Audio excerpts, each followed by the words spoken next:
he started dental school when I finished dental school. So put your hands together for my dear friend, Richard Aspell. Yeah!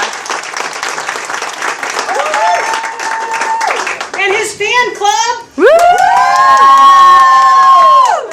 Happiest guy in the world. So I'm driving along with my son, who's in 7th grade, when he turns to me and goes, "Dad, how can I tell if I'm gay?" It's a tough question to hear, and I'm not really sure what the answer is. Now, he's a real sweet kid. Short fella, he's an Irish dancer. We tortured our children with Irish dance. Smart kid, wise ass, if you will. And even as a young kid, he was always sort of perceptive about what was going on around him and what he was hearing. I remember as a family we were watching the James Bond movie Goldfinger. And there's the one scene where down at the Goldfinger's farm in Kentucky, the woman who's the character who's the pilot for Goldfinger introduces herself to James Bond. Her name is Pussy Galore. His older sister started giggling when they heard that name, but we watched the rest of the movie. And at the end of the movie, our little 6-year-old boy goes, he knew something happened. He goes, "What's galore?"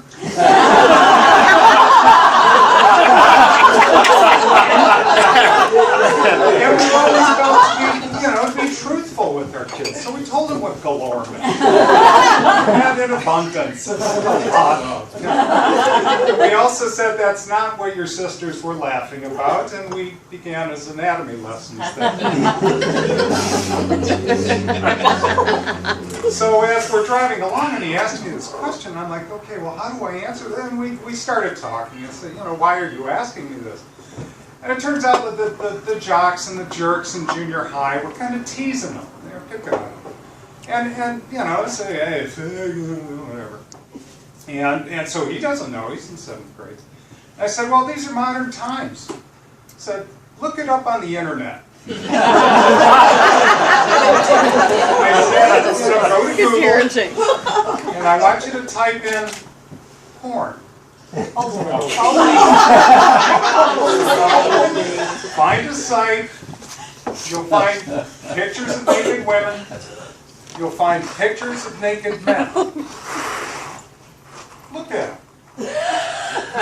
Whichever one arouses you, that's not how I said it at the time, but I said whichever one arouses you, that's your path, that's fine, and we'll love you whichever way.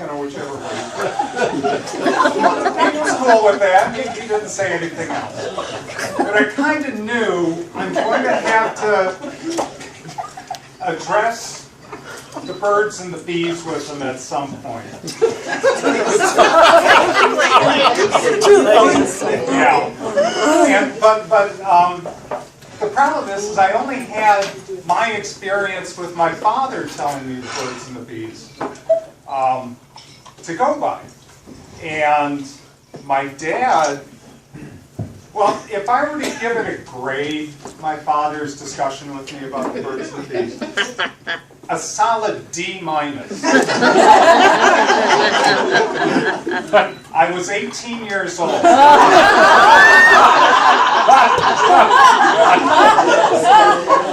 And in all nervousness, he turns to me and goes, "Richard, well, we might as well talk about this." He goes, "Masturbation will not cause you to go blind. And it won't cause you to grow hair on the palm of your hand."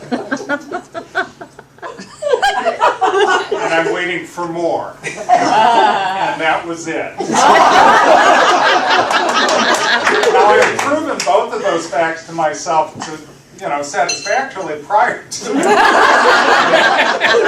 like, okay, thanks, Dad. So I'm going, well, I'm going to have to tell him the birds and the bees sometime. So about 3 years passed. I could kind of tell, from our discussion in the car, and I could tell, he's starting to go through puberty, he's starting to grow from his 5'90" to now he's taller than I am. And so I said, well, it's time to have for this discussion. So I start a fire out in the fire pit. It's a crisp autumn evening, and the sun is setting, and we've got wetlands behind our house, and it's very pleasant to sit back there by a fire. And so I said, Alex, it's time for us to have, the talk. And he's nervous, and I'm a little nervous. And so to break the ice, I told him what my father had told me. He laughed, and I said, it's true, but that's not the whole story. And I know, you've had health class at the junior high. Public education gives you that. St. Joseph's didn't. And I said, I know you know where, tab A fits in to slot B, and, boatload of semen comes out and magic happens and babies are born. But there's more to this sex stuff than just that, There's the relationship. There's caring for somebody. I said, but at your age right now, you're just kind of interested in kissing and the rest of the bases, But at your age, you're probably stuck at first base, So I said, let me give you a little advice. The hardest thing for me when I was at about that stage was taking a girl's bra off. It was the gates to the magic kingdom, and you were afraid and nervous, and you wanted to be cool, and you wanted to be smooth, and often it wasn't so smooth. So after years of bumbling my way to paradise, I finally figured out what the trick was, and I said to him, Alex, when you go to take a girl's bra off or unhook the bra, use your left hand. And it's like snapping your fingers, it just opens. A girl will know what you're doing when your hand is back there, and either she's game or she'll say no, and honor her. She says, no, no's no. But if your hand's back there and it's nothing, then it's everything. Go for it. Because girls have been interested in this too. They've been reading Cosmo for years. They know there's 597 ways to, drive your man wild, and they want to kind of learn as well. So use your left hand and go with it. But I want you to remember there are important things, when you're with a girl. It's kind of the 3 R's. Be romantic. Make it fun. She wants to have fun, But be respectful. Don't tell all your friends about it afterwards. Ask her what she likes, what she feels like. Go where she goes, stop where she stops. That's fine, do that. The 3rd R, of course, is wear a rubber.